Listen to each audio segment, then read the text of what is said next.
আজকে আপনাদেরকে দেখাই নরমাল কড়াইকে কি করে ননস্টিকি কড়াইয়ের মতো করা যায়। প্রথমে কড়াইটা ভালো করে গরম করে তাতে পানি দিয়ে দেখবো এরকম বল বল হয় কিনা।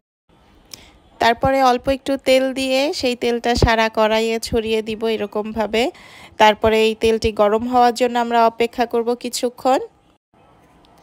তারপর তেলটি গরম হওয়ার পরে আমরা তাতে ডিম দিয়ে দিলাম। ডিম দেওয়ার পরে এই যে দেখুন ডিমটি কিন্তু নিচে লেগে যায়নি। এইভাবে একই পদ্ধতিতে কিন্তু আমরা মাছ ভাজি করতে পারি। আপনারা তো জানেনই মাছ ভাজি করতে গেলে অনেক সময় লেগে যায় মাছটা। এরপর আমরা আরও একটি কড়াই নিয়ে নিলাম। একই পদ্ধতি অবলম্বন করে আমরা এখন মাছ ভাজি করে দেখাবো। এই যে আমরা পানিটা মুছে নিলাম, তারপরে আমরা অল্প পরিমাণে তেল দিয়ে সারা কড়াইতে আবারও ছড়িয়ে দিচ্ছি। এই পদ্ধতিতে মাছ ভাজি করলে মাছ লেগে যাবে না, 100% গ্যারান্টি। তারপরে আমরা আরও একটু পরিমাণ তেল দিয়ে নিব, যেহেতু এত অল্প পরিমাণ তেলে মাছ ভাজি করা যাবে না। তেলটা গরম হওয়া পর্যন্ত অপেক্ষা করব। এখন আমরা মাছটা দিয়ে দিলাম তেলে।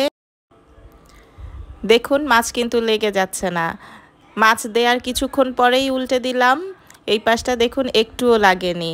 আজকে ভিডিও এই পর্যন্তই। Bye bye.